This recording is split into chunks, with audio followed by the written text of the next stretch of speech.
Salut à toi, nous sommes Marie et Julien, experts comptables et moralistes, banquiers d'affaires et surtout investisseurs. Nous te souhaitons la bienvenue dans ce nouvel épisode de Kick le Boom Dream, un podcast où on parle d'investissement, de finances personnelles et d'entrepreneuriat en détente et dans la bonne humeur, avec un objectif, te permettre de nous suivre dans la quête de sortir de la rat race et de prendre ton destin en main.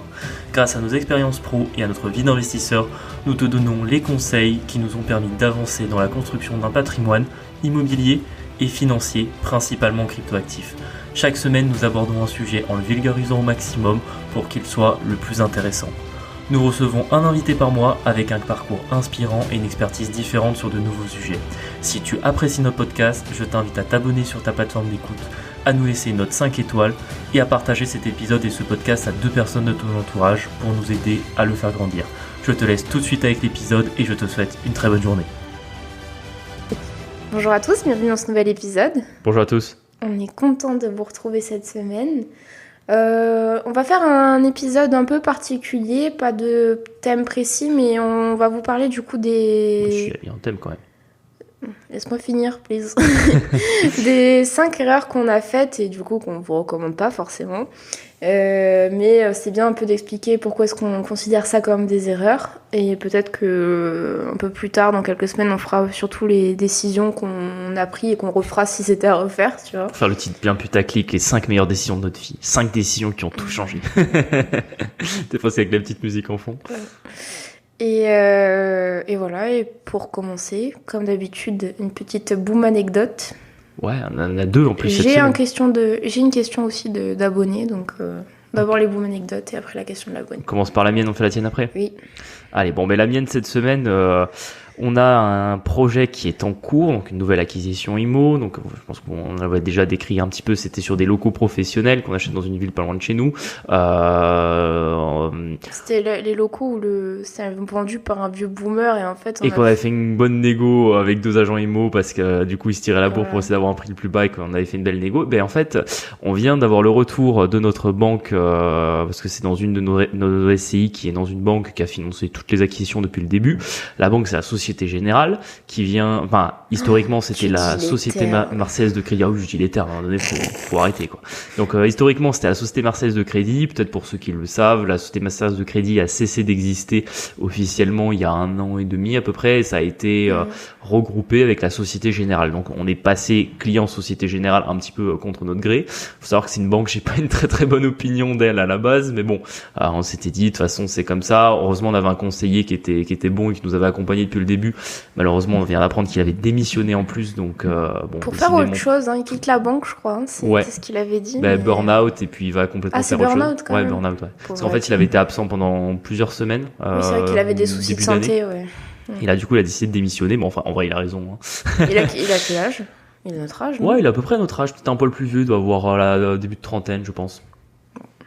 Donc, on le regrettera. Ouais, on le regrettera parce on s'entendait vraiment bien. Il savait que moi aussi je bossais dans une autre banque, donc ça faisait un point d'accroche. Et puis même on parlait entre banquiers directement. Et puis il savait que comme du coup j'étais banquier, je savais ce que je pouvais demander, ce qu'il fallait pas trop tirer sur la corde. C'est-à-dire que sur les frais j'étais pas trop chiant, mais bon en contrepartie, voilà, quand il y avait un crédit, je lui donnais tous les éléments qu'il y avait. Du coup il faisait en sorte de nous le faire passer assez rapidement. Enfin on avait vraiment une bonne relation. Quand il voulait un peu de recommandation, j'essayais de faire fonctionner un peu son portefeuille, etc. aussi. Donc on avait vraiment une relation qui marchait bien. Je me souviens même qu'une fois il m'avait téléphoné, il m'avait dit oui, est-ce que vous voulez une assurance prévoyance? Moi j'étais franchement, vous savez, j'en ai déjà une dans le cadre de mon contrat de travail, ça m'intéresse pas spécialement. Il me dit écoutez, il faut vraiment que je finisse mes chiffres en fin d'année. Est-ce que si je vous rétrocède le prix de la cotisation, vous la prenez? Je dis écoutez, dans ces conditions, oui, je la prends quoi. Donc je lui avais fait plaisir, j'avais pris une assurance prévoyance qui en plus du coup ne m'avait rien coûté. Et voilà, c'était le genre de petits arrangements qu'on pouvait avoir. Et malheureusement il s'en va, du coup c'est devenu la Société Générale et en fait on vient de leur présenter le dossier du coup de crédit de notre nouvelle acquisition et en fait on vient d'avoir un refus. En plus on emprunte... C'est le premier refus qu'on a depuis 2019. Ouais, puis surtout on emprunte pas énormément en fait. Oui, c'est une petite OP, on emprunte 247 000 euros voilà, j'allais dire, est-ce que sur 20 ans. Pour dire le chiffre, Oui, on peut dire les chiffres, c'est 247 000 euros sur 20 ans, donc ça fait des mensualités d'environ 1500 balles avec un taux d'environ 4%. Ce qui est surtout ultra étonnant, c'est que bon, faut savoir qu'effectivement en ce moment c'est compliqué d'avoir des dossiers de prêt, mais bon, l'avantage, et c'est je pense qu'on a déjà pas mal parlé sur le podcast, c'est quand vous cassez un petit peu le plafond de verre des premières opérations, vous retrouvez rapidement avec du patrimoine, parce qu'il y a des crédits qui sont déjà payés, parce que vous avez de la plus-value sur les biens, parce que vous avez dégagé du cash et que à un moment vous n'êtes pas que dans l'immobilier, mais vous avez aussi un peu de cash de côté, et vous cassez un petit peu ce plafond de verre où la banque prend entre guillemets un risque en vous prêtant de l'argent, en se disant bon ben voilà, si ça va à la casse et que on lui prête à 110%, ben on retrouvera peut-être pas toutes nos billes. Nous on a un petit peu cassé ce plafond de verre, c'est-à-dire que même si ça se passe mal sur cette opération-là, la banque sait qu'à la fin elle s'y retrouve. Donc normalement, en principe, quand on passe ce plafond de verre, c'est plus simple d'avoir des prêts, et surtout que nous, on avait joué le jeu, c'est-à-dire que il y avait eu les conditions HCSF, il y avait le problème de taux d'effort sur le calcul. Bon, ça, tout le monde aujourd'hui qui demande un prêt immobilier est au courant. Du coup, nous, on s'était dit, on passe en société, comme ça au moins, on s'absout de ce type de problème et on sait que ça trace tout seul. Et du coup, honnêtement, 247 000 euros sur 20 ans, moi, je pensais qu'il y avait 100% de chances que le dossier passe. C'est vrai qu'on était vraiment en détente. Ouais, c'était une erreur, je sais pas, mais... ça voit d'ailleurs, vu qu'on fait nos 5 erreurs au début, bon, on l'a pas mis dans la liste, mais ça l'aurait pu aller toujours voir une deuxième banque, même quand vous avez une banque avec qui vous travaillez bien. C'est un peu mon erreur, parce que du coup, on va perdre du temps. Parce que du coup, je vais devoir aller voir d'autres établissements bancaires semaine prochaine. On a eu le refus, sous prétexte que notre taux d'effort est trop important. Alors, ce qu'il faut savoir, c'est que déjà, j'ai été assez étonné, parce que comme je viens de le dire à l'instant, normalement, quand on passait par une personne morale, on n'était pas concerné par le taux d'effort.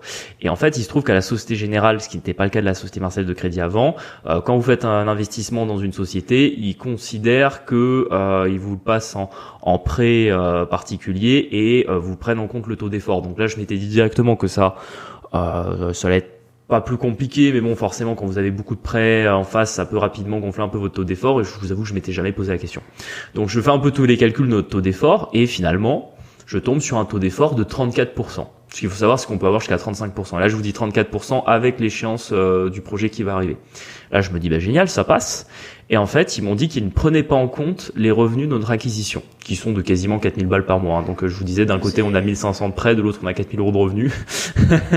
Donc, en fait, il y avait absolument zéro raison qui ferait qu'ils ne devaient pas prendre en compte nos revenus, et ils ont décidé de pas les prendre en compte parce que comme c'est du professionnel et du commercial, en fait ils peuvent pas les inclure dedans. Et le problème, c'est qu'en ne faisant pas ça, forcément vous avez juste notre taux d'endettement qui vient de se greffer de 1500 euros d'échéance en plus par mois et qui ne tient pas compte des revenus futurs qu'on va avoir.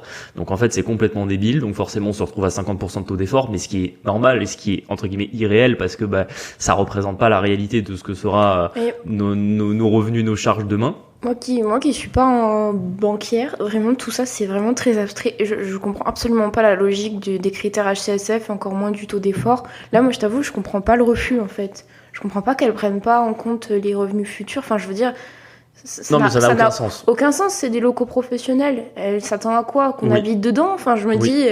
Puis elle, en plus, quand elle annonce le refus du coup à Julien. Elle lui dit, vous comprenez bien qu'avec 50% de taux d'endettement, c'est pas possible de financer. Mais en fait, avec son calcul sorti du cul, je suis désolée. Non mais, limite, c'est nous qui sommes limite un peu gonflés de demander un prêt avec un taux pareil, alors que c'est elle qui sait pas compter, quoi. Enfin, je veux dire, au bout d'un moment... Oui, c'est effectivement, c'est ça qui est encore plus chaud, et c'est intéressant ce que tu dis, parce que ça me permet de rebondir sur un autre point, c'est que quand on dit elle, parce qu'on vous parlait de notre conseiller avant, c'est qu'en plus la Société Générale, c'est pas votre conseiller en direct qui suit le projet, ils ont une espèce de middle office bancaire, donc en gros c'est les services du siège qui suivent directement avec vous en direct le dossier de crédit. Donc je suis tombé sur une dame, très gentille jusque là, je lui ai dit, elle savait que j'étais en banque, et donc en fait elle m'a presque dit, puisque vous êtes en banque, vous savez bien que quand on a 50% de taux d'effort, on finance pas. J'étais là, non mais on est à 50% de taux d'effort parce que votre politique crédit décide de pas prendre en compte les revenus futurs, donc en fait forcément que les calculs est biaisé de base. Mais même on part sur un prêt particulier, je comprends pas en fait, on est censé rentrer dans les critères des prêts professionnels. Donc pour moi à partir de là déjà elle m'a perdu, je n'ai pas compris pourquoi est-ce qu'on est passé en prêt particulier, mais bon soit. Bon, je te laisse gérer cette partie-là, mais vraiment, de l'extérieur, c'est vraiment une incompréhension. Et ce qui me fait rebondir en plus, c'est qu'en fait, elle m'a dit bah écoutez, vous êtes banquier, vous pouvez bien comprendre qu'on finance pas. Et moi j'étais bah justement si, je sais bien que comme je suis banquier, vous avez des exceptions pour les critères HCSF et que bah forcez le dossier pour qu'il passe en exception.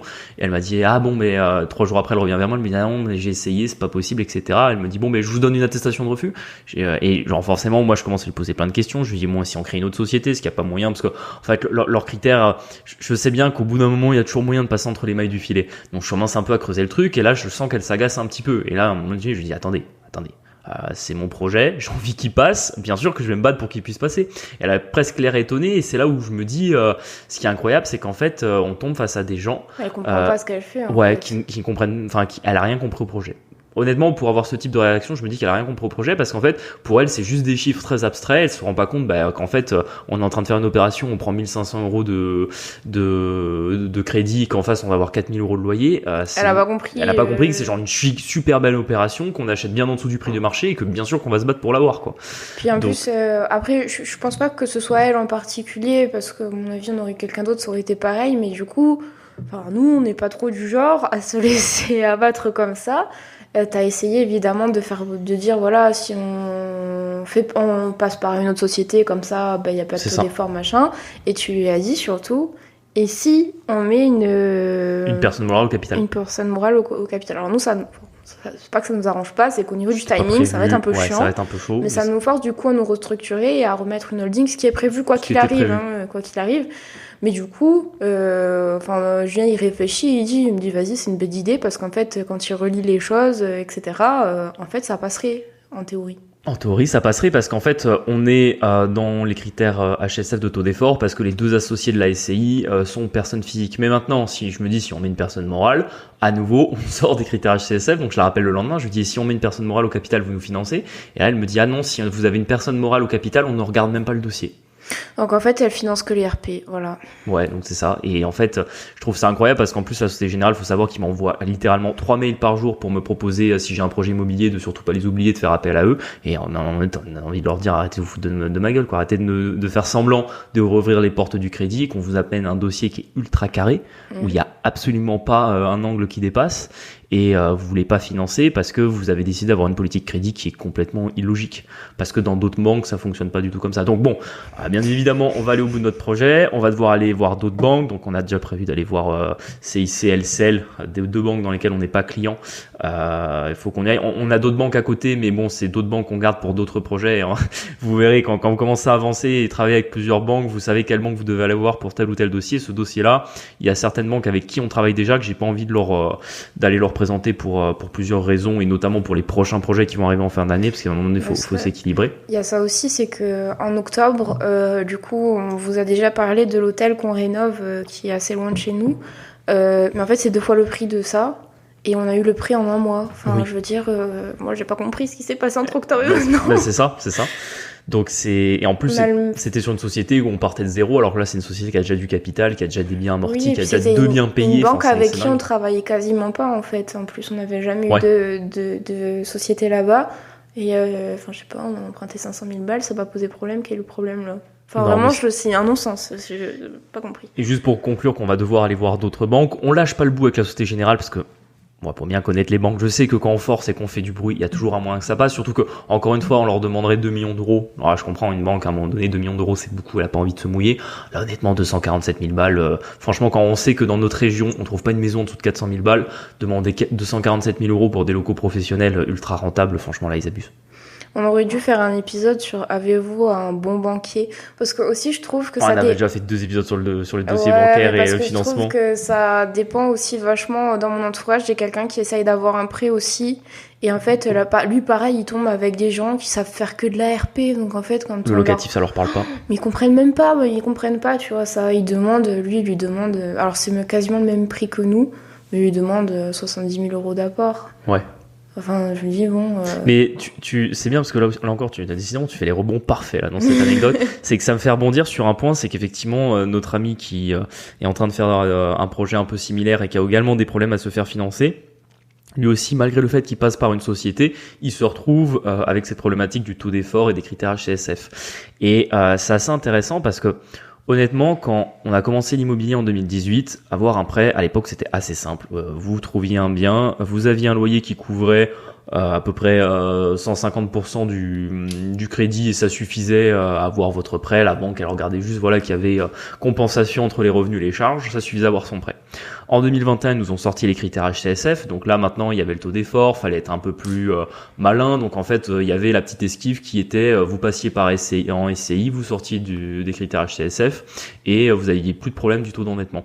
Et là, honnêtement, c'était pas le cas en 2023, mais en 2024, j'ai l'impression qu'il y a pas mal de banques qui sont revenues, donc qui ont pris des décisions en interne pour revenir sur leur politique de crédit et qui ont décidé de prendre en compte que les investissements en SCI avec des personnes physiques comme associés rentraient dans les critères HCSF et que donc on reprenait à nouveau cette logique du taux d'effort, ce qui est le pire ennemi de l'investisseur immobilier, hein, parce que bien évidemment, quand vous êtes investisseur immobilier, vous aviez toujours un taux d'effort qui est soit 35% comme dans notre cas, parce que on a vraiment des biens très très rentables, soit la plupart du temps vous allez être entre 50 voire 60 voire 70% de taux d'effort, mais ce qui est normal parce qu'à un bon moment si vous avez 10 000 euros de loyer et qu'en face vous avez 7 000 euros de crédit, en fait vous êtes quand même gagnant dans l'histoire quoi. Bref, sachant qu'en plus les banques vous savez elles appliquent toujours une décote sur le loyer, elles prennent 70 ou 80% de celui-ci, donc ça aussi ça vient diminuer sur le papier ce que vous empochez tous les mois.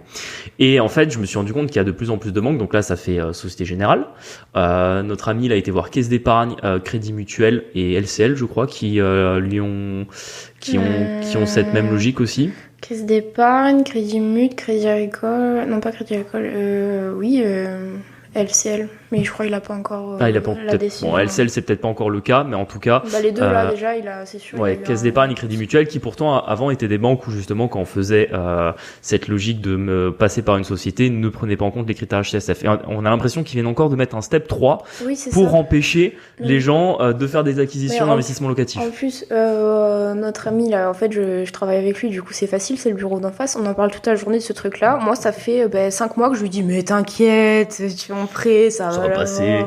Quand il me dit ouais à chaque fois il me demande 70K d'apport, je me dis parce que t'es tombé sur Bobonne qui comprend rien au crédit, tu vois. Et en fait non.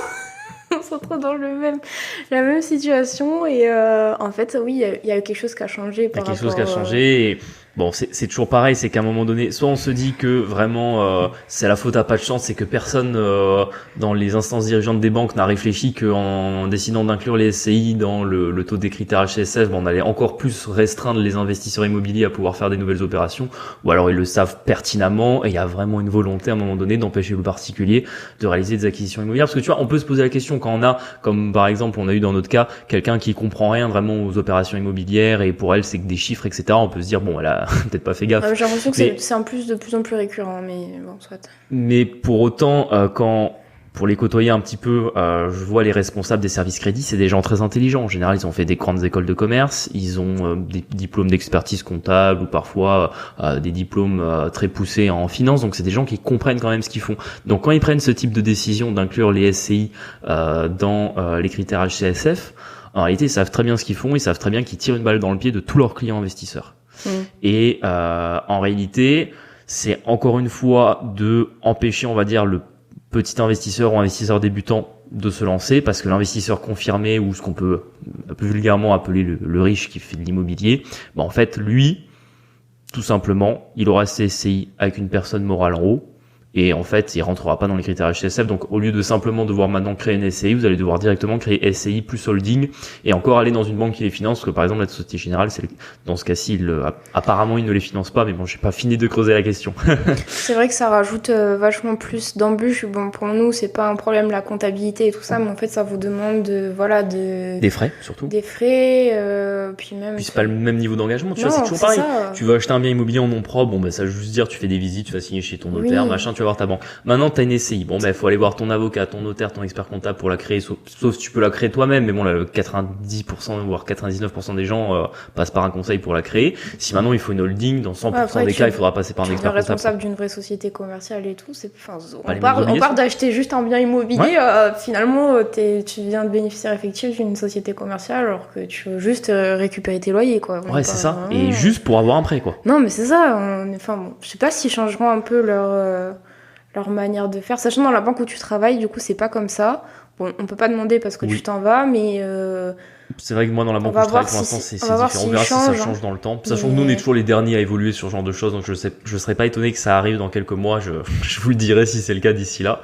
Et tout ça, ça me faisait remarquer également que Je ne sais pas ce que tu voulais. ouais, j'ai eu un blanc d'un coup. Tu me faisais dire, pardon, que dans la banque où je travaille, c'était pas le cas. Oui, c'était pas le cas et que bon, on peut pas y aller parce que tu pars, mais du coup, on va voir si ça va changer ou pas. Et que bah moi, je sais pas comment on va faire pour les prochains du coup. Si c'est à chaque fois comme ça et qu'il faut batailler, bon après peut-être qu'effectivement on aura la personne morale et ça changera tout, mais il faut qu'on teste du coup. Oui, Et complètement. en fait, ça, Bon, j'ai perdu ce que je voulais dire, mais c'est pas ouais, grave. bon bref, ça met une barrière de plus à ceux qui veulent investir en immobilier quoi. Ouais, exactement. Et franchement, c'est un peu dommage. Bon, Bah ouais, bah surtout c'est. ouais, tu Ah seras si, mais ça, déter. ça m'est revenu ce que je voulais dire. Si, il y a eu des débats à l'Assemblée nationale il y a quelques semaines parce que justement il y a un député de la majorité qui a demandé à mettre fin aux critères HCSF, c'est-à-dire qu'en gros les banques elles auraient pu choisir entre le taux d'effort ou la substitution des revenus pour les emprunteurs qui avaient des revenus réguliers suffisants. En gros revenir plus ou moins aux anciennes règles. Et malheureusement c'est pas allé au bout parce que vous avez du coup la majorité et les partis d'opposition qui ont mis leur grain de sel dedans et qui étaient plus ou moins contre. Enfin d'ailleurs parce qu'à la fin Pourquoi ils sont contre en fait? Bah attends, attends. Il n'y a pas que qui sont montés au créneau. Il y a le ministère de l'économie, il y a la Banque de France, il y a la PCR, donc c'est un organe de contrôle et de régulation des établissements financiers. Il y a même la Banque centrale européenne par l'intermédiaire de Christine Lagarde qui se sont exprimés quand même sur cette question du taux d'effort des emprunteurs immobiliers en France, alors qu'on est un des marchés immobiliers au monde où il y a le moins de défauts sur les prêts immobiliers. Donc t'as envie de te dire, quand on sait quels sont les problèmes financiers et économiques de la France aujourd'hui, pourquoi est-ce qu'ils sont autant à monter au créneau pour des histoires de taux d'effort des emprunteurs immobiliers, on a envie de se demander s'il n'y a pas d'autres raisons derrière, quoi. Mais bon, écoute, on n'a pas toutes les réponses là-dessus. Complotiste, Julien. Non, mais bon, c'est que ça parce que ça arrange les gens. Quand je sais plus, c'était il y a 3 épisodes où on vous parlait du bail réel solidaire et que en fait maintenant, plus ou moins la volonté du gouvernement. Et ça, pour le coup, c'est affirmé. Oui, C'est c'est la vrai. volonté du gouvernement, c'est de passer par des institutionnels qui vont détenir la propriété immobilière et c'est plutôt de faire baisser la proportion de propriétaires en France et augmenter la proportion de locataires. Ça, encore une fois, c'est pas. C'est assumé, oui. Oui, Hein, c'est pas... assumé et c'est dans les politiques publiques qui s'orientent aujourd'hui comme mettre fin à la maison individuelle et privilégier l'habitat collectif dans des appartements. Et forcément, on voit bien que ils prennent les décisions qu'il faut pour mettre les bâtons dans les roues pour que les gens puissent emprunter, qui est finalement la seule clé. En fait, c'est la raison pour laquelle on fait de l'immobilier. Si maintenant on nous retire le crédit immobilier, en réalité, l'argent on va aller l'investir ailleurs, quoi. Donc voilà, un boom anecdote un peu longue. Tu veux faire la tienne qui est peut-être un peu plus courte, parce qu'elle est un peu plus drôle. Drôle, je sais pas pour qui. Moi, elle m'a fait sourire quand tu me l'as raconté. Non, bah en fait, du coup, je travaille en cabinet comptable et là, on arrive à la fin de la période fiscale. Et en fait, il faut savoir que du coup, moi, je suis responsable de portefeuille et en dessous de moi, du coup, j'ai des collaborateurs que je dois manager. Grande mission. Sauf qu'en fait, je me suis retrouvée quasiment sans collaborateurs. Au final, au lieu d'avoir 2 collaborateurs et demi, j'en avais une seule. Et en fait, elle est super mignonne et tout. Elle sort de l'école, donc sa première année en CDI, etc. Et vraiment, du coup, elle est un peu comme moi. Elle a pas eu de chance. En fait, on a dû se coltiner du travail qui était pas à nous pour que ça sorte, etc.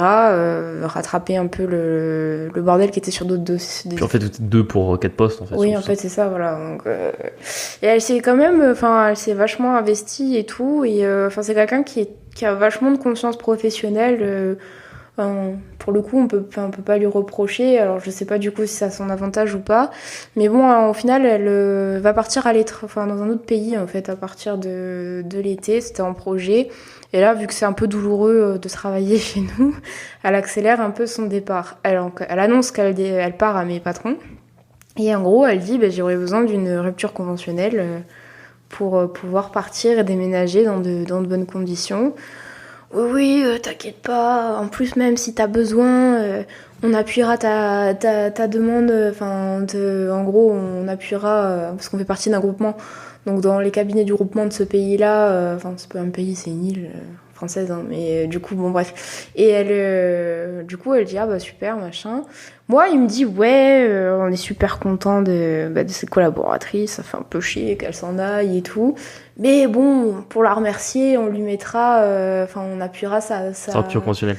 Non, on lui appuiera sa demande de poste dans... de poste. Ok, là où elle va, ok. Et moi, il me parle pas du tout de rupture conventionnelle. Alors quand même, je fais les RH, du coup, normalement, on en parle de ce genre de choses. Et en fait, ça fait déjà plus d'1 mois qu'elle a annoncé. Et en fait, il la balade depuis le début. Et elle allait les voir, elle leur a dit il me faut une rupture conventionnelle, c'est oui ou c'est non.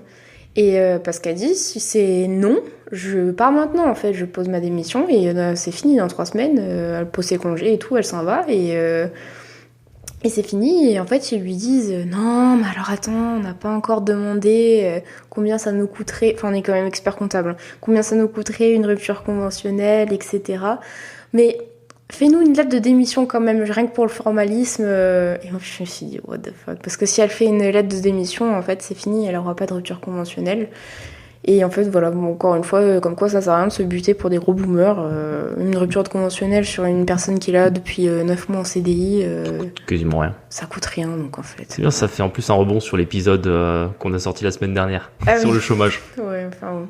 Du coup, voilà, donc pas déçu, pas choqué. Bah mais... ouais, bah ça, en fait, c'est toujours pareil. Ça confirme tout ce qu'on pense plus ou moins du salariat. Bah, toujours pareil, c'est qu'en fait, malheureusement, aujourd'hui, dans la plupart des boîtes, et particulièrement les cabinets d'expertise comptable, on a déjà parlé plusieurs fois sur ce podcast, en fait, il y a pas de considération humaine et souvent t'as des promesses qui vont pas être tenues et du coup, ils s'étonnent que les bons éléments s'en aillent et après, ils vont venir chouiner qu'ils ont du mal à recruter. Mais c'est ça, mais moi, mon patron, souvent, il est là, putain, je sais pas comment on va faire, on recrute pas, on n'arrive pas, les gens, ils veulent pas travailler. Bon, en fait, on veut pas travailler pour des gens comme ça, c'est tout. Ouais, c'est ça, aussi simple. Voilà. Donc, en fait, ils voient pas encore le truc arriver, mais on est plusieurs à vouloir poser notre démission cet été.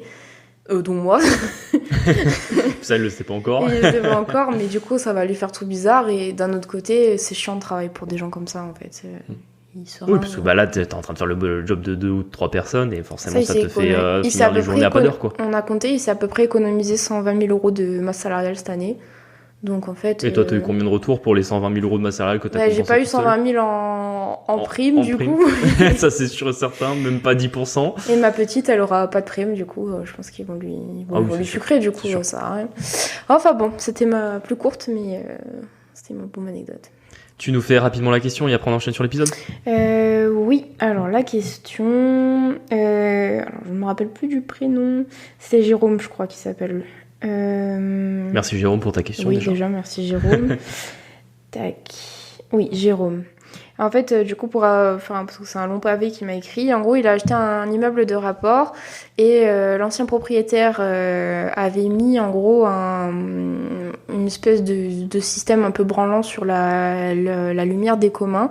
Et en fait, il me dit ça serait bien de rajouter un compteur pour qu'il y ait vraiment de la lumière et que ce soit pas un truc photovoltaïque tout pourri qui se recharge à la lumière. Donc en fait, la lumière est 1 fois sur 2 allumée. Oui, puis ça éclaire rien en plus. Et ça éclaire rien, c'est ça. Donc il me dit ça serait bien quand même qu'on mette un compteur ou que ce soit rattaché à quelque chose, quoi. Oui, que ça soit branché une prise. Il m'a dit est-ce que ça se fait de demander au locataire de rattacher le commun sur son compteur à lui. Donc toi, tu le conseillerais quoi? Alors, c'est toujours des questions de choix, il n'y a pas de solution parfaite parce qu'en vrai la solution la plus simple, la plus évidente, ça serait de mettre un compteur pour les parties communes, mais forcément ça a un coût. À la fois déjà c'est des démarches administratives auprès d'Enedis, c'est un coût d'installation, je dirais, pour installer un compteur ils vont au moins lui prendre 1000 balles à peu près, plus forcément il y a un abonnement tous les mois qu'après il faut répercuter sur les charges des locataires, donc il y a déjà ça qui rentre en compte. L'autre solution qui est la plus simple, entre guillemets la moins coûteuse, c'est tout simplement brancher la lumière sur un des compteurs qui existe déjà pour un des locataires. Le problème c'est que à ce moment-là vous avez des locataires qui des fois peuvent causer un peu des soucis parce qu'ils aiment pas avoir la lumière des parties communes sur leur compteur parce qu'ils pensent que entre guillemets c'est eux qui vont payer l'électricité de l'immeuble, ce qui est en partie faux parce que bon déjà faut revoir la réalité, mais c'est que une ampoule 30 ou 40 watts qu'on met dans les parties communes ça consomme quasiment rien. J'avais fait des calculs à l'année, c'est-à-dire que en un an si c'est allumé genre 3 heures par jour ça consomme peut-être 50 € d'électricité sur l'année. Donc ça consomme quasiment rien. Ouais, puis on n'est pas là-dessus. Et la logique quand vous faites ça, nous par exemple, c'est notre cas sur un immeuble, tout simplement, on défraie le locataire en question et en plus même on le défraie un peu plus que ce que ça coûte réellement et après vous répartissez sur les autres locataires. Oui. Après, ce qui peut être aussi une solution, moi j'ai déjà vu dans des immeubles, c'est que si c'est par exemple un immeuble avec 3 appartements, à chaque étage il met une ampoule et chaque ampoule est rattachée sur donc il met des ampoules avec des détecteurs de mouvement et chaque chaque ampoule est rattachée sur le compteur de son étage. C'est pas plus mal, en vrai. Et comme ça, au moins, ça équilibre et en gros, chacun paye sa lumière devant sa porte, en gros. Pour parler grossièrement, ça peut être une solution. Donc après, il n'y a pas de solution parfaite. Je dirais juste que voilà, la solution de brancher, ça se fait souvent dans les immeubles, parce que quand souvent dans les travaux qui ont été faits dans les années 90-2000, les propriétaires, ils voulaient justement éviter de mettre un compteur dans les parties communes ni rattaché au dernier étage. Et souvent, il faut s'entendre avec le locataire du dernier étage. Alors s'il est cool et sympa, aucun souci. S'il est pas cool, souvent ils le savent pas en fait en plus, donc vous le dites pas et ça passe. Ouais, mais le problème c'est que du coup, si, parce que le jour où ils coupent le courant chez eux, ils se rendent compte qu'il n'y a pas de courant dans l'escalier, ils sont pas bêtes. Chez nous, ouais.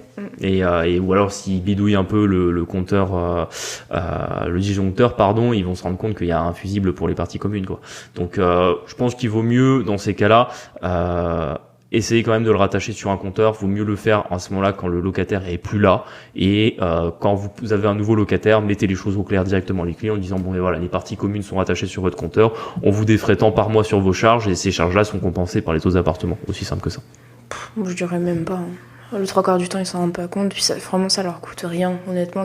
Par contre, faut mettre une lumière à détecteur, mais souvent, ils s'en rendent pas compte, ça coûte quelques centimes. Oui, mais après, c'est encore une fois, si tu veux être dans les règles. Parce qu'en fait, le problème, c'est que vu que c'est intraçable, nous, on en a une, elle nous casse les bonbons à cause de ça, et en fait, on se retrouve à la défrayer de plus de 10 € par mois d'électricité qui, elle est... Oui, alors qu'encore une fois, mais oui, mais le problème, c'est que si on la défraie pas pour clore le débat, en fait, elle éteint l'électricité, cette personne désagréable. Du coup, bon. On sent que c'est toi qui la gères. Vraiment, elle me saoule. Enfin bon. Voilà pour ça, la question de l'abonné. Est-ce qu'on renchaînerait pas sur le... Allez, c'est parti. Du coup, nos 5... alors, c'est nos 5 erreurs, c'est toujours pareil. Si on est là pour vous en parler, c'est pas 5 erreurs qui nous ont coûté nos investissements, sinon on serait pas là pour en parler. C'est plutôt 5 points que si on avait par exemple pu s'adresser aux nous de quand on a commencé l'investissement immobilier, c'est 5 points sur lesquels on aurait dit à l'ancien nous de faire attention et qui nous auraient permis d'aller beaucoup plus vite, beaucoup plus loin que ce qu'on en est maintenant, parce que c'est normal quand vous commencez, c'est pas là où vous allez le plus vite, et peut-être de faire des erreurs ou de se mettre parfois dans des situations qu'on aurait préféré éviter. On part sur la première ? Ouais.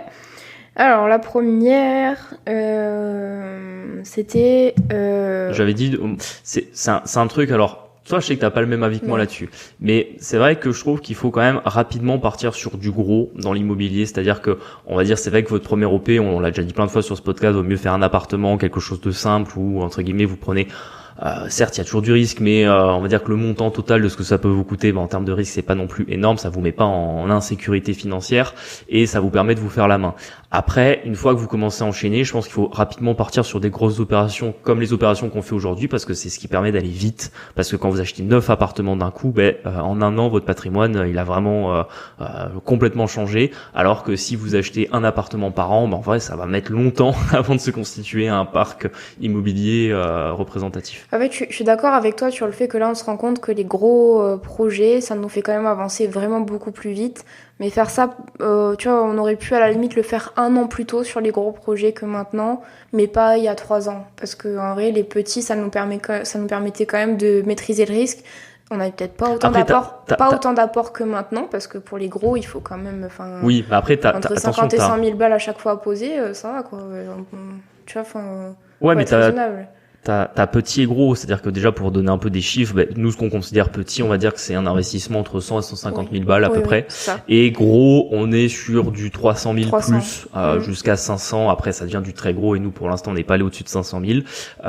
Moi je considère quand même que allez, ok, quand tu commences, tu t'achètes un premier appartement, tu en as avoir entre 50 et 100 000 à peu près, c'est comme ça qu'on avait commencé. Après, tu pars sur du petit immeuble avec 3 appartements, on en a fait plusieurs comme ça va de 100 à 150 000. Et après, à un moment donné, si tu veux aller beaucoup plus vite, si tu veux acheter des dizaines de lots d'un coup, il faut forcément partir sur des projets entre 300 et 500. Quand vous dit le projet, c'est toujours le projet total, donc ça dépend de ce que vous achetez plus les travaux, etc. Et c'est vrai que ça, nous, on l'a fait seulement depuis, si on avait fait une première OP à 250 000 fin 2021 et après on a refait des OP encore à 150 et tu vois c'est là où je te disais que moi je pense qu'on s'est trompé, c'est que fin 2021 quand on fait cette première OP à 250 000 on aurait dû direct repartir sur des OP à 300 000 plus et pas repartir, je crois qu'on a fait encore 2 OP à 150 000 en 2022-2023 quoi. Bon, après, il y a le contexte aussi. Oui, t'as aussi les opportunités qui viennent. Voilà, c'est ça, c'est parce qu'on avait des plus petites qui étaient... C'est toujours pareil, c'est pas pour écrire l'histoire sur ce que nous on a fait, c'est plutôt pour donner un conseil. Moi, franchement, je crois en ce conseil-là, c'est que une fois que vous avez fait votre première opération, vous en faites une deuxième. En fait, il faut que vous fassiez des sauts, c'est-à-dire que ne partez pas forcément tout de suite sur des projets à 500 000, mais vous prenez sur un premier projet à 100 000, ensuite sur un projet à 200 000, ensuite sur un projet à 300, 400 000, ensuite sur un prochain à 500 000, et vous verrez qu'en faisant ça, en 2-3 ans, vous aurez direct un parc de 20 à 30 lots à peu près. Voilà, parce que j'allais dire aussi, ça dépend de votre objectif. Voilà, nous, le but, c'est de quitter le job le plus rapidement possible. Du coup, c'est ce qui... En fait, on se rend compte que c'est ce qui nous fait vachement avancer là en ce moment. Oui. Mais c'est vrai que bon, après, si c'est par vos objectifs, ne faites pas ça.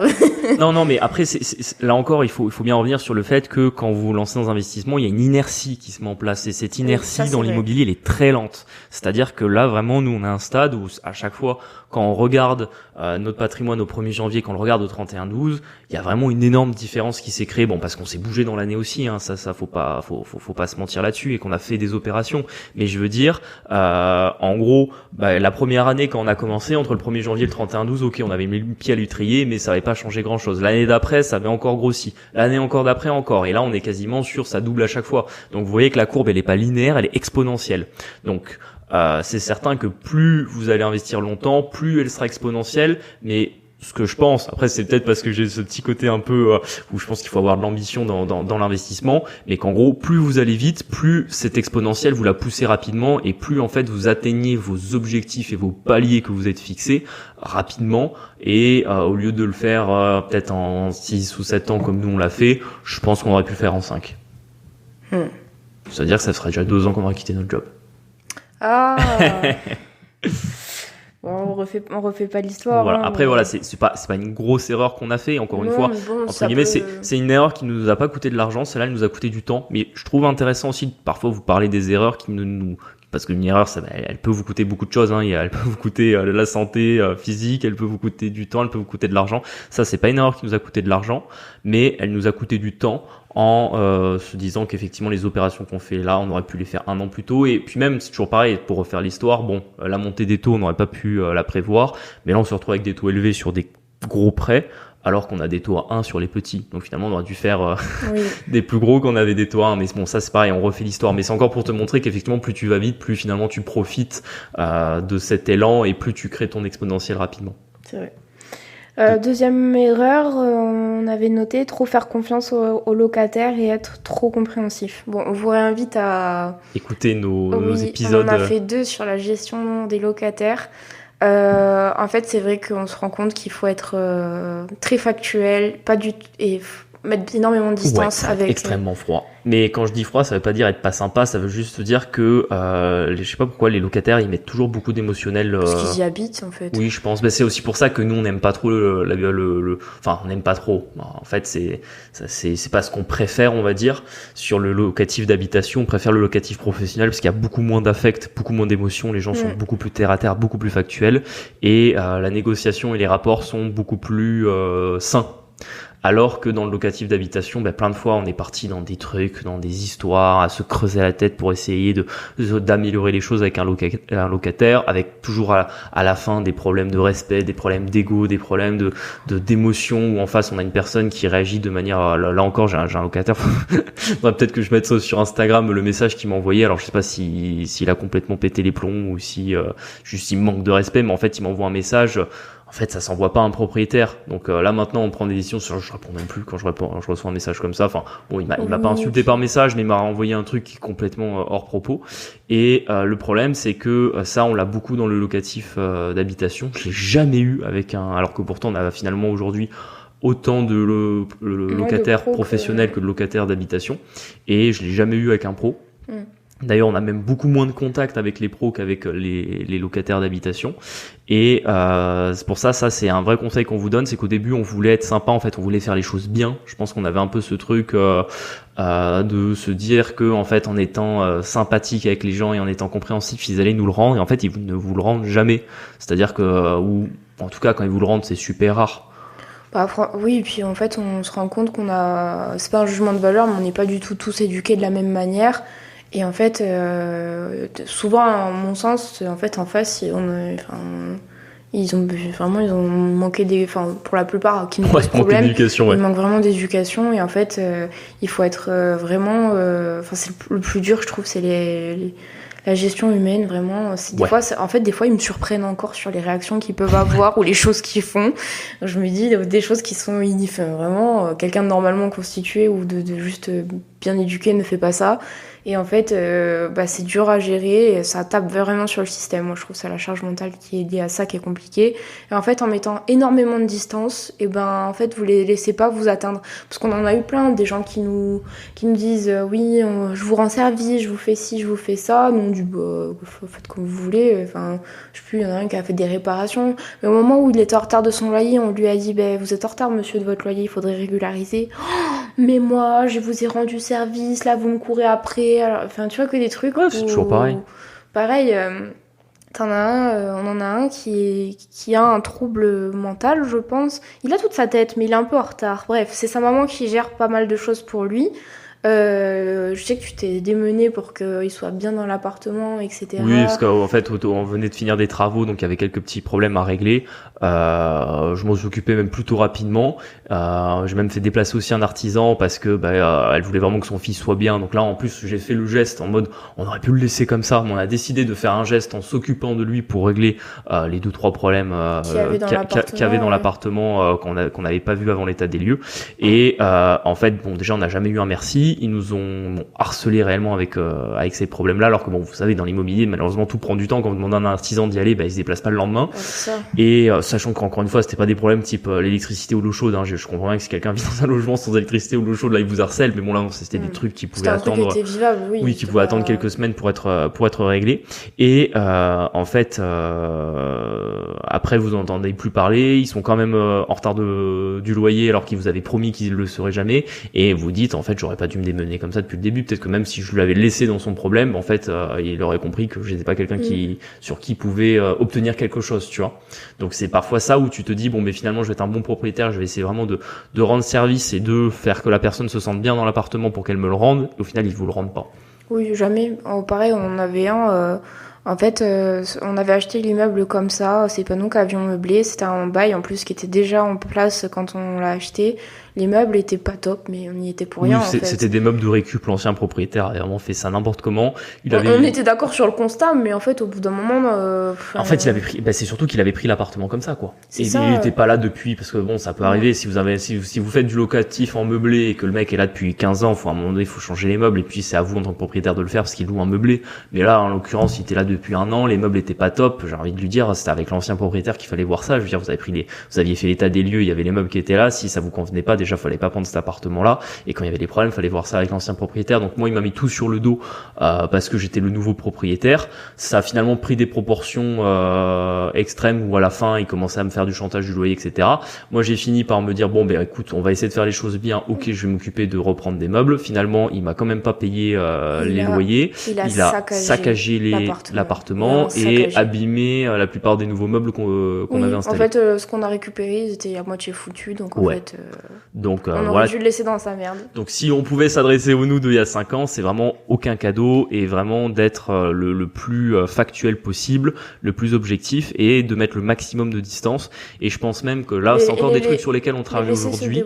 Mais c'est parce que j'ai déjà remarqué que quand vous êtes un propriétaire en direct, vous vous retrouvez, souvent ils vous contactent à des heures où ils devraient pas vous contacter, ils vont vous contacter le week-end, ils vont vous contacter le soir, ils vont vous appeler directement, etc. Alors que quand vous êtes une agence immobilière, ils peuvent pas le faire parce que l'agence immobilière elle est ouverte de 9h à midi, de midi à 17h. Et la plupart du temps, s'il y a un problème avec l'agence immobilière, c'est par courrier que ça marche. Il faut envoyer une lettre, l'agence renvoie une lettre et voilà, c'est comme ça que ça fonctionne. Donc je pense que le problème de les avoir en direct, c'est qu'aujourd'hui ils ont votre téléphone et qu'en fait ils vous appellent, etc. Je pense qu'il faut petit à petit venir sur des systèmes où ils peuvent le moins possible vous contacter. Alors, je l'ai pas encore mis en place, mais c'est vrai que ça fait longtemps que je le réfléchis. Ça serait de prendre une deuxième carte SIM que pour le locatif et comme ça au moins, elle est activée uniquement entre certaines heures la semaine et pas du tout le week-end et le soir. Comme ça au moins, ça évite de venir me pourrir mon problème, de me pourrir ma soirée avec un problème qui pourrait attendre le lendemain. Et également de faire en sorte qu'il passe le maximum par les mails, voire de se créer par exemple ça peut être un conseil qu'on a commencé à réfléchir et qu'on va mettre en place, mais de se créer en fait un gestionnaire locatif fictif, parce qu'en fait dès que vous mettez une tierce personne, tout d'un coup ils peuvent plus vous faire le chantage, ils peuvent plus vous mettre de l'émotion, parce qu'en fait il y a une tierce personne qui juste fait un boulot.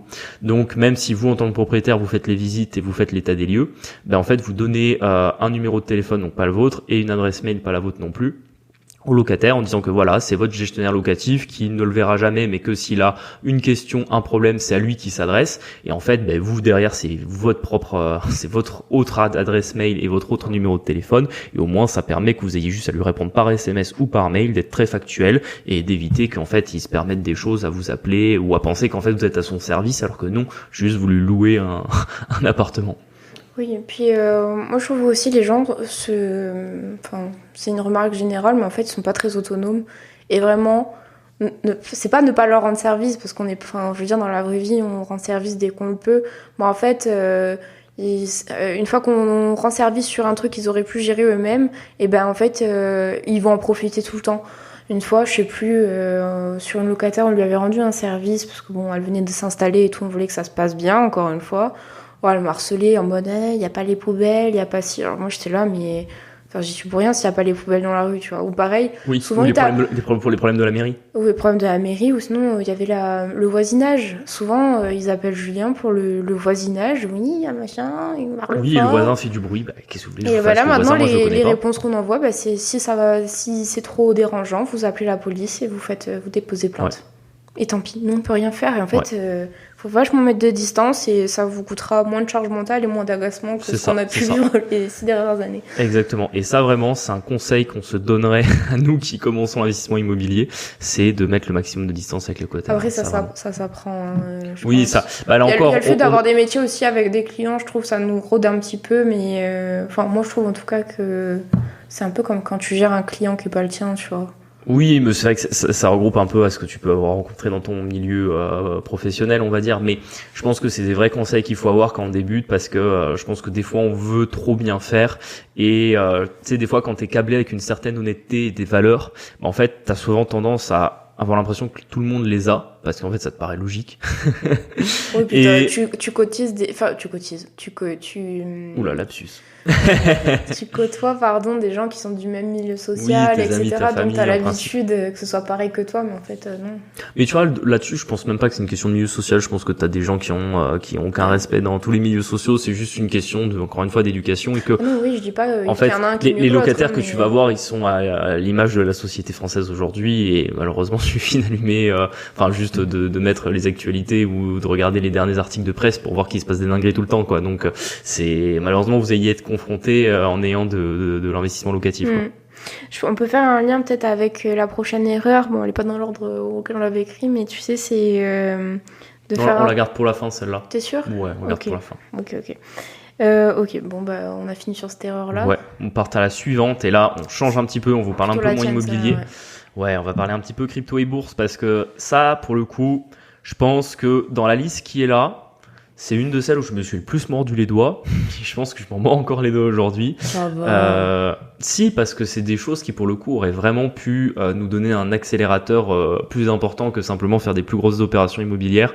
Ce qui s'est passé, c'est que en 2020, quand il y a le Covid, nous ça fait déjà à peu près un peu plus de 2 ans qu'on investit. Moi ça faisait 2 ans et demi que je connaissais de la crypto, que j'avais déjà investi, etc. Et c'est vrai que mon portefeuille était à moins 90% parce que j'avais investi au mauvais moment en 2018. Et quand on arrive au Covid en 2020, vous avez les marchés boursiers alors qui crachent, surtout qui corrigent, on va dire de beaucoup, de après moins 30%, moins 35% maximum. Et par contre, vous avez la crypto, vous avez qui dévisse complètement parce qu'il y a plus de volatilité. Vous avez le Bitcoin qui redescend jusqu'à moins de $5,000 et vous avez l'Ethereum qui redescend aussi. Alors je veux pas dire de bêtises sur le chiffre, vous me corrigerez si je me trompe, mais je crois qu'on était plus ou moins autour des $100 à ce moment-là. Enfin vraiment, c'était par rapport au prix qu'on a aujourd'hui, c'était même plus les soldes, c'est-à-dire que vous les achetiez pour rien du tout.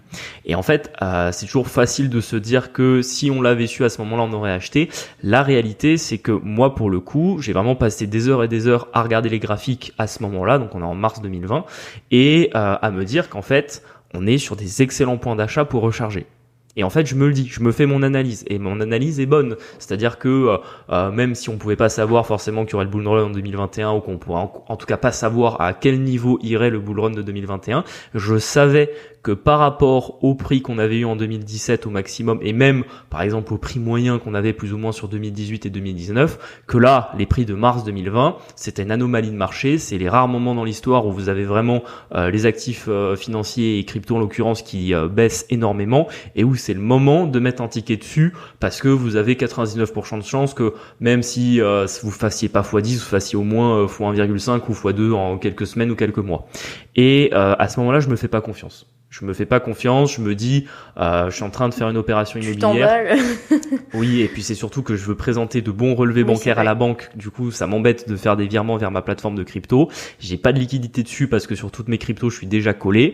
Et je me dis que pourtant, ça serait bien de... J'aurais même pas mis des dizaines de milliers d'euros. Hein. Je pense que j'aurais mis quoi? J'aurais mis 2-3 000 balles maximum. Allez, peut-être 5 000 au max. À 5 000 euros, j'aurais quasiment acheté, on va dire, un bitcoin ou j'aurais acheté un demi-bitcoin et le reste en Ethereum. Et en faisant juste ce move-là à ce moment-là, je pense que ça aurait complètement changé notre situation financière aujourd'hui. Et après, on peut toujours pas savoir parce qu'on sait pas à quel niveau j'aurais revendu ces cryptos-là, même si je sais à quel niveau j'ai revendu les autres que j'avais beaucoup moins bien acheté. Donc, on peut plus ou moins se dire que j'aurais transformé ces 5 000 balles en plus ou moins 150 000 euros environ. Mais là où je regrette, c'est surtout de pas m'être fait confiance. Plus que le chiffre en lui-même, de me dire, ok, t'as raté une super occasion de vraiment faire un gros coup financier, c'est le truc de pas s'être fait confiance, c'est ça. Alors que mon analyse était bonne. Parce que c'est pas le truc d'en mode, bah oui, c'est sûr, si j'avais su qu'il fallait acheter du Bitcoin en 2014, tu vois, en 2014, je connaissais pas le Bitcoin, ou si j'en avais peut-être entendu parler, mais j'avais pas la conscience d'investisseur, c'était pas du tout dans mes objectifs et je m'y intéressais pas concrètement. Mais là, pour le coup, j'étais déjà formé, je m'y intéressais, je travaillais déjà en banque à l'époque, donc j'étais déjà très alerte, on va dire, sur ces questions-là. Et vraiment, j'ai refusé de me faire confiance et de finalement faire ce petit move d'aller jusqu'au bout de l'analyse que j'avais eue. Et je pense qu'en réalité, ça peut arriver à beaucoup, et pas que en crypto ou en bourse, ça peut même arriver dans l'immobilier pour les gens qui se disent, bon ben j'ai une bonne affaire, je viens de l'analyser, elle est vraiment bonne, il faut que j'y aille, et au finalement de pas se faire confiance, qu'elle passe à côté, qu'un an après on se dise, putain, si je l'avais acheté, j'aurais déjà encaissé tant de loyer, j'aurais déjà une plus-value à attendre sur le bien parce que c'était une anomalie de marché, tu vois ce que je veux dire? Et vraiment le truc que quand on est sûr de soi, qu'on est sûr de son analyse parce qu'on l'a regardé à tête reposée, qu'on a pris quelques jours pour y réfléchir, vraiment à un moment donné faut foncer, à un moment donné faut mouiller le maillot. Et là pour le coup c'est je pense la fois où j'ai pas mouillé le maillot et où je regrette le plus. Je peux comprendre. Après, encore une fois, on vous le dit, avec les cibles, on refait pas le monde. Enfin, on refait pas le monde, hein, c'est juste que si, effectivement, si on avait su. Oui. Ou si on devait redonner des conseils à des petits nous, Ouais, mais c'est surtout que, encore une fois. Ça permet de prendre un peu de recul sur ce qu'on a fait aussi. Ouais, mais encore une fois, ça, j'insiste là-dessus parce que c'est hyper important, hein, que mon propos soit pas mal compris par rapport à ça. C'est pas de se dire si j'avais eu l'info au bon moment, c'est pas du tout ça que je dis, c'est que, au contraire, je me revois en mars 2020. Dans les mêmes conditions, reprendre la décision différente, en fait. Non, je vois ma décision, mais je veux dire, je me vois prendre la décision. En fait, je vois que mon analyse est bonne et je me vois dire, oh non, finalement, je vais plutôt attendre un petit peu et me concentrer sur avoir des bons relevés bancaires pour avoir mon prêt, pour avoir l'acquisition immobilière, tu vois. C'est de pas s'être fait confiance à cet instant T, alors que je me revois vraiment voir en train de faire mes analyses sur, je crois que j'étais déjà sur CoinMarketCap à l'époque, et de regarder sur l'application et de voir que vraiment le prix ça allait durer que quelques jours ou quelques semaines et que c'était le moment de faire un coup, quoi. Prochaine erreur, on a écrit se projeter dans le salariat. Ouais. Et on se dit que c'est intéressant de la mettre aussi, de pas être que sur de l'investissement, parce que ça fait partie, entre guillemets, un peu des erreurs qu'on a fait dans notre parcours, comme celles qu'on a fait avant, qui soit nous ont coûté, par exemple, l'immobilier et celle que je viens de raconter sur la crypto, ben, ça nous coûte, on va dire, plutôt de l'argent qu'on aurait pu avoir en plus, ou en tout cas le coût d'opportunité, de la vitesse, en tout cas sur la création de notre patrimoine. Celle sur les locataires, c'est plus de l'énergie que ça nous a coûté, des cheveux blancs. Oui. Et celle-ci, le salariat, je pense que vous allez voir pourquoi, elle nous a surtout coûté du temps. Et je pense qu'elle m'a coûté une déprime quand même. Ouais, elle t'a coûté une déprime. Elle nous a coûté de la perspective aussi. et elle nous a aussi coûté c'est pas de la motivation, c'est pas le mot, mais de l'entrain, on va dire, pour nos projets. En fait, je pense comme tout bon petit produit de la République, quand on est arrivé dans nos premiers jobs, ce qui est plus ou moins normal. Mais t'as fait tes 5 ans d'études? Hein? Oui. Okay. En fait, je trouve que c'est dur à déconstruire, mais en fait, fallait que ça ait du sens qu'on faisait tous les jours, et en fait, on l'a pas. Enfin, moi, en tout cas, j'ai mis du temps à le prendre du bon côté, c'est-à-dire de travailler juste pour avoir le salaire à la fin et de le réinvestir, et pas. Je sais pas, être le prochain manager de ce cabinet comptable de merde là, ou de servir ce boomer qui me paye 1600 net euros pour 50 heures semaine. Il achète des plantes à 3500 balles. C'est ça, franchement. J'espère que vous aurez la référence, on avait raconté l'anecdote. Ouais, et puis, vraiment, je pense que ça aurait été moins dur, tu vois, de vraiment traiter ça comme quelque chose, encore une fois, avec de la distance et sans émotion et sans. Et se dire que c'était le process. C'est ça. Un peu tu sais, c'est la phrase motivation qu'on voit toujours en anglais, c'est trust the process, Ouais. c'est très bateau, mais malheureusement c'est un peu ça, et moi-même j'ai eu un peu comme toi ce souci-là, c'est que 5 ans d'études, 5 ans où dans lesquels dans vos études on vous vend votre future activité professionnelle, à quel point quand vous serez avocat d'affaires ça sera génial, vous serez le roi du monde et tout le monde viendra vous baiser les pieds. Super ascenseur social. Exactement. Et puis vous arrivez un peu à la fin de vos études. Moi je m'étais déjà rendu compte que le métier d'avocat c'était pas pour moi. J'ai décidé de partir dans la banque en me disant justement que ça ouvrira d'autres perspectives et que en tout cas pour notre partie investisseur ça marche. Et le souci c'est que en fait on est au tout début de notre parcours d'investisseur immobilier. On a peut-être, je sais pas à l'époque, on a 5, peut-être 6 silos, quelque chose comme ça, maximum. Et le problème, c'est qu'on se rend compte que voilà, à un moment donné, faut pas se mentir, on a toujours dit que sauf cas exceptionnel, c'était quasiment impossible de sortir de la rat race en un an, parce que voilà, il faut grosso modo entre 30 et 40 lots pour avoir suffisamment de cash flow pour en vivre, et que quand on en a 6, on met les calculs sur un tableur, on se rend compte du nombre d'opérations qu'il faut encore qu'on fasse, et en fait ça nous déprime un petit peu, on se dit que ça va mettre des années, et du coup pour un petit peu se donner un peu de baume au cœur, on se dit non mais le salariat c'est peut-être pas si mal, au final on serait peut-être mieux d'être investisseur à côté, que ce soit un peu notre source alternative de revenus à côté de notre salariat, et que du coup on peut commencer à un petit peu kiffer son boomer dream et de passer alors toujours des moments compliqués dans les boîtes, mais de se dire que son job est peut-être pas si mal, que sa place est pas si mal, que son salaire est pas si mal, et surtout de se dire qu'il y a des perspectives d'évolution. Et moi, le premier à la banque, je commençais à me dire, parce que j'ai eu la chance, c'est vrai, d'arriver à un bon poste assez jeune, donc moi, tous mes collègues me disaient, t'imagines à ton âge, tu verras dans 10 ans, tu seras déjà manager de manager, puis dans 15 ans, tu seras cadre de direction, tu verras voiture de fonction, machin. Ouais, sauf que les gars, c'est dans 15 ans, quoi. C'est ça, il faut tenir. Et qu'en fait, au final, quelques années après, on se rend compte que non, c'était absolument pas envisageable pour nous. Et ce qui est dingue, c'est que malgré qu'on était déjà alerte à l'époque sur les questions de mindset, sur les questions de développement personnel, etc., et d'investissement, on a quand même indirectement un petit peu embrasser cette vie de salarié. Après, ce qu'il faut quand même relativiser un peu, c'est que nous, on est quand même un peu la génération Covid, on a eu notre diplôme l'année du Covid, ça a énormément perturbé nos plans de voyage, nos plans de sortie, notre vie sociale qui est jamais redevenue celle qu'elle était avant, parce qu'elle a évolué, on ressort de chez nous quand même depuis, mais je veux dire, j'ai par exemple jamais mis les pieds dans une boîte de nuit depuis le Covid, parce qu'en fait on a arrêté, on a changé de sport après. On faisait plus le même sport avant qu'après, donc ça a quand même modifié beaucoup de choses dans notre vie à l'époque.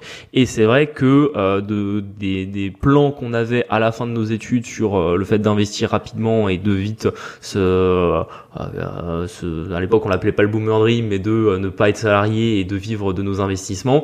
Quand on a commencé à être salarié, le mur a été tellement fort qu'en fait on s'est dit un peu pour se rassurer, c'est pas si dur d'être salarié. En fait, on peut un peu pousser le truc, on peut un peu être manager et ça va nous permettre, de devenir manager, je veux dire en termes d'évolution de carrière, et que c'est pas si dur.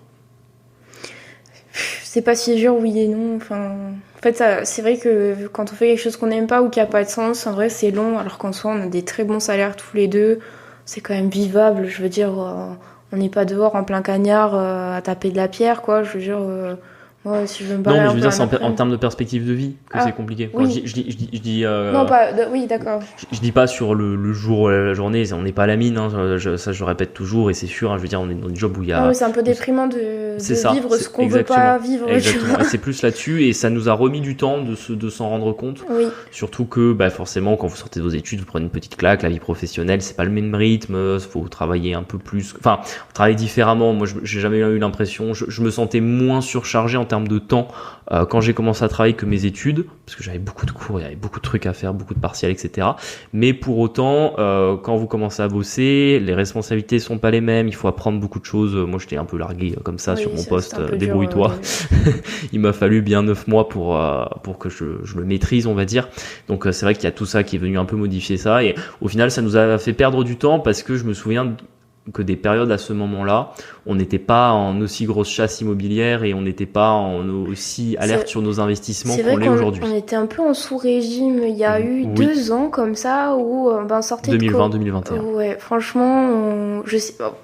Bon, à refaire, je pense qu'on refait la même chose, mais c'était, je sais pas Oui. ce qui nous est arrivé. On était vraiment. Et je te dirais même que tout ça s'est couronné, qu'en plus on a eu un peu de malchance, c'est-à-dire que c'est l'année où on a eu un décès d'un locataire, qui a été une des périodes les plus dures, parce que en fait on aurait dû déléguer le nettoyage de l'appartement, on l'a fait nous-mêmes, et en fait ça a été une épreuve, non pas en termes de physique, mais je veux dire c'est que on faisait ça à côté de notre job, et en fait on faisait des semaines de 70 heures, et là vraiment ça a été la fois où je me suis dit on va arrêter l'immobilier locatif. C'était la seule fois où je me suis dit qu'on allait l'arrêter. C'est vrai parce que c'était... vrai que ça a mis un petit frein en vrai. On n'a pas trop bougé après ça, parce que vraiment ça nous a séché, mais pendant plusieurs semaines. C'est ça. Et en fait, on avait de la chance, on avait quand même lancé un investissement pendant ce temps-là, qui c'est finalement bien. En fait, c'est le moment où en même temps, c'est fin 2021, et en même temps on se lance sur l'investissement professionnel. On a notre premier immeuble avec les 10 bureaux. Ah, oui. Et que celui-là se passe tellement bien qu'on se dit ok, non, la clé c'est qu'en fait il faut avoir beaucoup de locaux professionnels et de locaux commerciaux pour que ça se passe bien. C'est ça. Mais du coup, c'est vrai que ça nous a fait perdre du temps, et je pense qu'on aurait pu, là encore, ça rejoint un peu le truc de faire des plus grosses OP plus vite. Je pense que là, quand je dis les grosses OP, je pense que 2022-2023, on aurait pu aller plus vite, mais là, le salariat, ça nous a retardé sur 2020-2021. Après, encore une fois, quand on a commencé, on s'est rencontrés, on avait 21 ans, on a commencé, bon, toi, t'avais déjà 1 ou 2 biens, je me rappelle plus. 2. Du coup, à 21 ans, c'est vrai que c'est difficile de se déconstruire tout ce qu'on nous a répété pendant 21 ans sur comment est-ce qu'on doit vivre, etc. Il y a de ça aussi, il faut mettre un peu de nuance, c'est-à-dire que c'est pas d'un coup comme ça qu'on se dit « Oh putain, on va pas vivre le salariat, on va pas évoluer, on va juste aller chercher la paye à la fin et c'est tout. » Non, mais parce que c'est pas si facile en fait. Mais, et puis c'est toujours dur de tu vois, ça je pense que c'est quelque chose qu'on ne dit pas assez, parce que on est un peu à l'époque des influenceurs, des formateurs qui te répètent toute la journée à quel point en fait c'est la solution, et en fait ils te le disent comme si effectivement ça apparaissait clairement que c'était la solution de devenir à la tête d'un patrimoine de 40 biens IMO, alors qu'en vrai ça met vraiment beaucoup de temps à se matérialiser, et que je sais pertinemment, et c'est normal que certaines personnes qui écoutent le podcast se disent non mais what the fuck, moi j'arriverai jamais à 40 biens immobiliers, et en fait c'est normal de se dire ça, et c'est pas vous qui avez tort, c'est pas nous qui avons tort, c'est juste que c'est des visions qui sont différentes, et qu'en fait ça met du temps. C'est pas on dit toujours, tu vois, c'est un truc, le développement personnel il a un peu mauvaise presse à cause de ça, c'est que des fois on a l'impression qu'en fait c'est juste le développement personnel, tu te lèves un matin, tu fais ah putain ça y est, je vais acheter de l'immobilier, ça y est, je vais lancer tel business en ligne.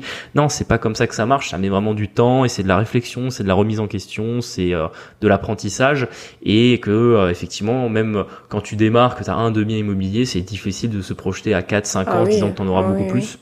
Et que c'est plus facile du coup de se rattacher à ce que tu connais et à ce que ton entourage t'envoie, qui est le salariat. Parce que nous, dans notre cas, vous savez, la fameuse phrase, la moyenne des 5 personnes qu'il y a autour de nous. Bon, je pense pas que c'est aussi clair que dans la citation, on dit que ça fait la personne que vous êtes. C'est plus complexe que ça. Mais néanmoins, nous, on n'avait pas d'investisseurs immobiliers autour de nous à l'époque, ou de gens qui avaient réussi dans l'entrepreneuriat, pour se dire qu'en fait, les débuts sont toujours durs et que ça met toujours du temps. Nous, on avait un peu ce truc de se dire, bon, si ça se lance pas rapidement tout de suite, c'est que ça marchera pas. Et juste aussi, petit aparté sur le salariat, moi, ce que je regrette, c'est d'avoir mis beaucoup d'énergie dans mon job que ça marche. Pour que ça marche, alors qu'en fait, j'aurais dû le mettre plutôt dans nos investissements à nous, parce que j'arrivais le week-end, j'étais décalquée, Julien était là, bon... Va falloir qu'on bosse. Va falloir ça bosser, et en vrai, c'est ça un peu qui a entraîné ma déprime aussi, c'est que du coup, je gérais pas du tout, enfin, j'avais énormément de mal à gérer les deux, alors qu'en fait, il suffisait d'arrêter de mettre autant d'énergie pour des patrons qui, vous payent pas votre RC, vous donnent pas de prime, ou vous veuillez pas vous payer vos congés. C'est intéressant que tu parles de ça, parce que tu vois, ça, je pense que c'est des questions de personnalité.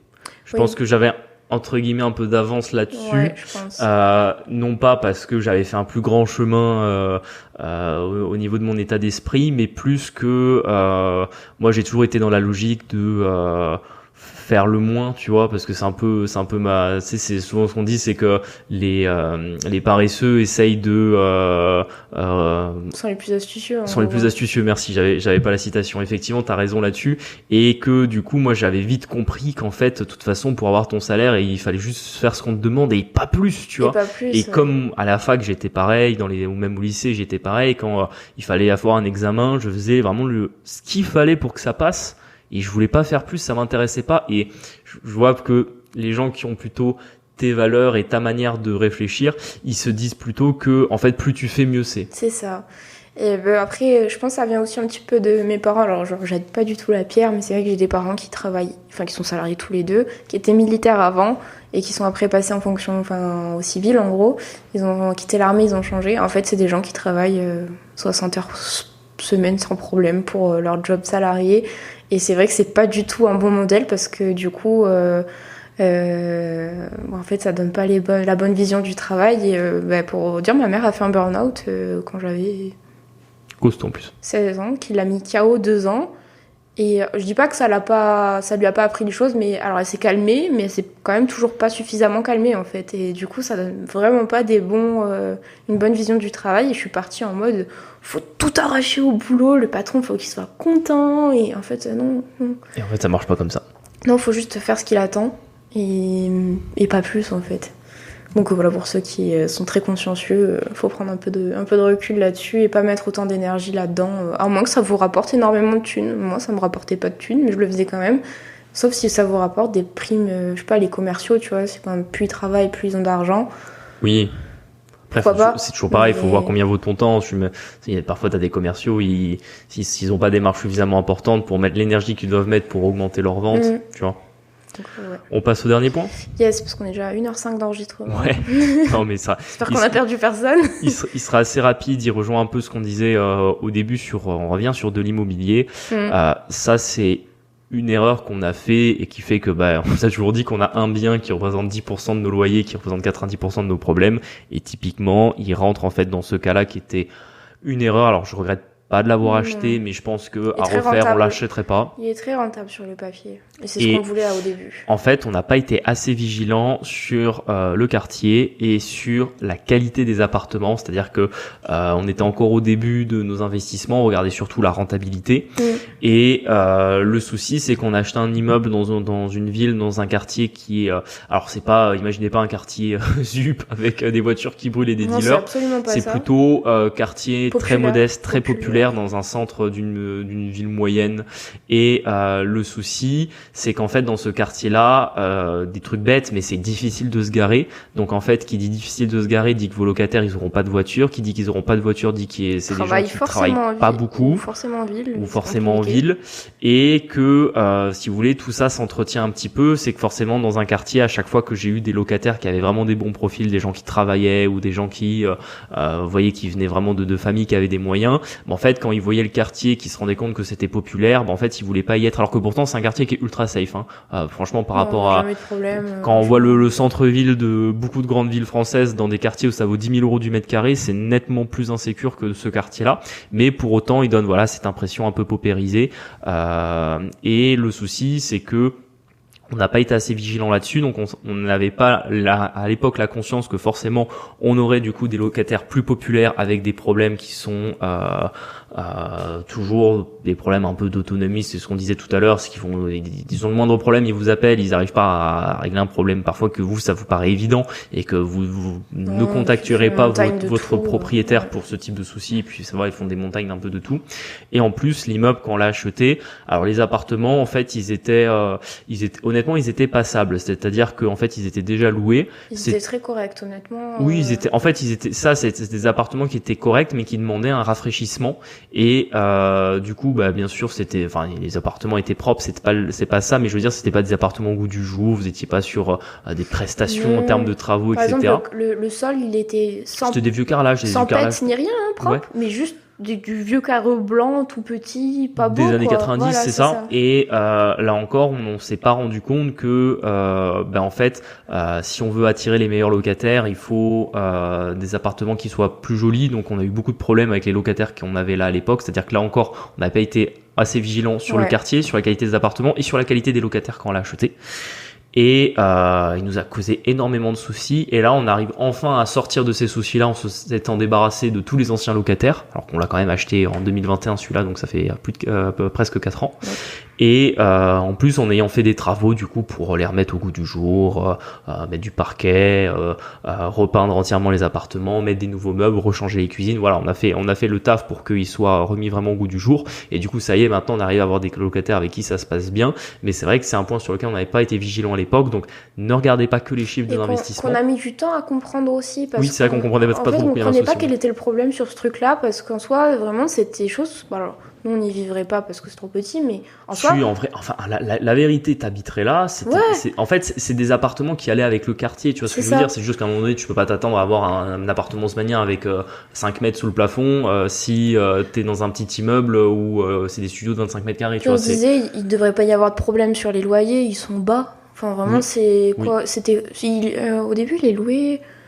Je me rappelle plus, 300 balles, un peu plus. Ouais, c'était ça, c'était entre 300 et 350 euros. Donc c'était ultra rentable. Pour donner un ordre d'idée, on les loue entre 400 et 450 c'est maintenant. C'est ça aujourd'hui. Parce qu'on a fait des travaux et que forcément, ça a augmenté la qualité du bien. Et vraiment, on quoi. comprenait pas pourquoi il y avait autant d'impayés, pourquoi on attirait tous les cassos de cette ville, alors qu'en fait, il était bien. Et en fait, c'était juste ça le problème. Et qu'en fait, on devait faire... Franchement, il fallait faire 10 visites pour trouver un locataire qui passait, parce qu'encore, quand on dit, on a l'impression qu'on n'était pas vigilant sur les locataires qu'on choisissait, mais en fait, en plus, on était ultra vigilant, et malgré ça, d'être vigilant, de prendre des garanties visales, etc., on tombait sur des gens qui l'avaient jamais l'appartement, par exemple. La dernière en date, on avait la Visale, d'ailleurs, elle nous envoyait un message pour nous dire que ce qu'on avait fait, ça valait pas du tout le prix que Visale lui appelait pour les dégâts, mais en fait, largement. Elle nous a rendu l'appartement ravagé, elle l'a jamais nettoyé. Elle l'a jamais nettoyé, en fait. Donc quelqu'un qui vit 1 an et demi dans un appartement sans nettoyer. Vous imaginez le résultat. Ouais. Donc c'est vrai que ça, pour le coup, c'est une des erreurs qu'on a fait et à refaire. Je pense qu'aujourd'hui, quand on achète un appartement, on le fait à chaque fois. Oui, mais tu vois, maintenant, je pense que si on rachète des appartements, je pense qu'il faut soit des appartements où vraiment ils sont très au goût du jour. Et entre guillemets ils sont nickel, comme un autre immeuble qu'on a où les appartements sont vraiment très propres avec du placo neuf, tout refait à neuf, etc. Il y a des pierres apparentes, des cuisines jolies, beaucoup de fenêtres, les appartements ils ont vraiment du charme. Donc soit des appartements comme ça, soit comme on fait maintenant notre grosse OP avec 9 appartements où là on repart de zéro et on refait tout. Et je pense qu'il faut faire attention parce que vous avez beaucoup de propriétaires qui vont vous dire oui mais bon c'est un bel immeuble, il n'y a pas de travaux, etc. Et vous voyez tous les appartements, ils ont besoin d'un rafraîchissement. Et le souci, c'est que vous avez du mal à négocier le prix parce que pour le propriétaire, qui est peut-être pas aussi attentionné que vous sur la qualité de son bien, c'est des appartements qui peuvent être loués en l'état. Le problème, c'est que pour être loué en l'état, vous allez avoir des gens qui, entre guillemets, n'ont pas le choix que d'habiter là, donc vous allez avoir des problèmes avec. Ou alors, il vaut limite mieux que ça soit complètement à refaire, mais qu'au moins, quand vous refassiez tous les travaux à neuf, vous savez que vous allez avoir les meilleurs profils qui veulent habiter dans ce quartier, quoi. Donc voilà, ça c'est une erreur qu'on a fait. Donc soyez vraiment vigilants, sur la qualité des appartements. Soit ils sont quasiment neufs. Après, quand je dis neuf, c'est pas neuf construction, c'est remis à neuf au goût du jour dans l'appartement, je parle. Ou alors, vous faites les travaux vous-même, mais il faut pas laisser des appartements entre les deux qui ont été rénovés il y a 20 ou 25 ans et qui sont plus au goût du jour. Je pense que ça peut passer sur des maisons, parce que très sincèrement, aujourd'hui, tu visites des maisons, toutes les maisons sont pas neuves, tu vois. Je veux dire, même quand nous on regarde des maisons sur le Bon Coin, etc., t'as beaucoup de baraques où t'avais des gens qui vivaient et les baraques, elles étaient vraiment ravagées, tu vois. Mais je pense que les appartements, c'est pas le même même, c'est pas pareil. Et aujourd'hui, il y a vraiment ce truc de l'appartement, il faut qu'il ait un certain, alors quand on dit standing, imaginez pas des trucs de fou, mais voilà, il faut qu'il soit vraiment très propre et qu'il donne l'impression d'avoir été rénové récemment. Je suis d'accord. Bon, bah voilà, on arrive sur nos 5 erreurs. Ouais. On espère que ça vous a plu. Ouais, on espère que ça vous a plu, que ça vous aura aidé. N'hésitez pas si vous voulez qu'on fasse les 5 décisions qu'on reprendra, en vrai, l'antagoniste de ce qu'on vient de faire. Ça sera avec grand plaisir. N'hésitez pas aussi à nous mettre 5 étoiles sur les plateformes d'écoute, ça fait monter l'algorithme. Vous êtes de plus en plus nombreux à nous écouter d'ailleurs. Franchement, ça fait plaisir parce que vraiment on voit. Super plaisir. Ça aussi, tiens, je propose faire une toute petite aparté là-dessus. Ça, c'est toujours pareil. Le cerveau humain, on a l'habitude de voir les choses de manière linéaire, alors que beaucoup de choses dans la vie fonctionnent de manière exponentielle et les écoutes du podcast, c'est un peu le cas aussi. C'est-à-dire qu'au début, moi, je voyais ça de manière linéaire et au début, ça augmentait peu parce que c'est normal, on n'est pas connu, on débarque, petit, ouais. On est tout petit, il faut faire un petit peu sa place en ligne, etc., recevoir des invités et tout. Et au fur et à mesure du temps, ça grossit et puis ça grossit de plus en plus vite, plus en plus vite, plus en plus vite. Et c'est vrai que ça vraiment, ça nous fait plaisir parce que en quelques mois, on a fait plus d'écoutes que toute l'année dernière réunie et forcément, ça montre que ça progresse et franchement, ça nous fait plaisir, ça nous donne envie de continuer, de s'arracher et de améliorer toujours davantage ce podcast. Yes. On vous remercie, n'hésitez pas à mettre du coup 5 étoiles sur les plateformes, à vous abonner à notre petite page Instagram qu'on va essayer d'animer un peu plus. Ouais, c'est ça. Et puis on vous remercie, on vous dit à la semaine prochaine. Ciao.